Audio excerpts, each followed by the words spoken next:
Hello বন্ধুরা, চলে এলাম লোটে মাছের একটা রেসিপি নিয়ে। রেসিপিটার নাম হলো লোটে মাছের ঝুড়ো। আশা করি তোমরা সবাই খেয়ে থাকো। আর আমি কিভাবে রান্না করি, মানে আমি আজকে রান্নাটা করব না, অ্যাকচুয়ালি আমার বর করছে রান্নাটা। আর আমি কিন্তু সমস্ত রান্নাই আমার বরের কাছ থেকেই শিখেছি, জানো তো। আমি বিয়ের আগে কিছুই রান্না করতে পারতাম না। আমি বিয়ের পরে এসে সব কিছু A to Z সব কিছু আমার বরের কাছ থেকে শিখেছি। আমার বর কিন্তু খুব ভালো রান্না করতে পারে। তো দেখো কত বড় বড় সাইজের লোটে মাছ পেয়েছে আজকেও বাজার থেকে।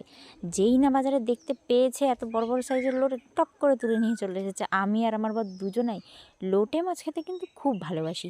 তো দেখো মাছগুলো যেহেতু অনেকটাই বড়, এর জন্য একটু পিস পিস করে নেওয়া হচ্ছে। আর তারপরে কড়াইয়ে দিয়ে সব কিছু মশলা টশলা দিয়ে মাখিয়ে একবারে উনুনে চাপিয়ে দেওয়া হবে, মানে উনুন মানে গ্যাসে চাপিয়ে দেওয়া হবে। আর তারপরে ও গ্যাসের ফ্লেমটা একটু আস্তে দিয়ে দিলে আস্তে আস্তে আস্তে আস্তে ও নিজের মতো হতে থাকবে। আর লাস্টে নামানোর আগে একটুখানি ধনেপাতা কুচি ছড়িয়ে দিলে ওফ, যা লাগে না খেতে, মানে অসাধারণ।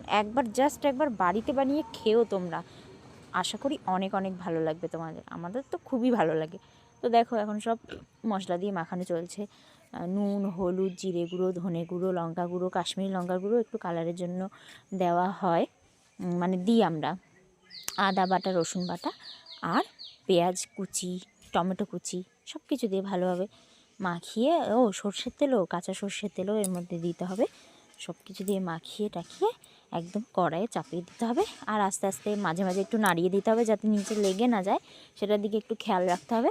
আর তারপরে লাস্টে একটু ধনেপাতা কুচি ছিটিয়ে নামিয়ে নিতে হবে। ব্যাস রেডি লোটে মাছের ঝুড়ো।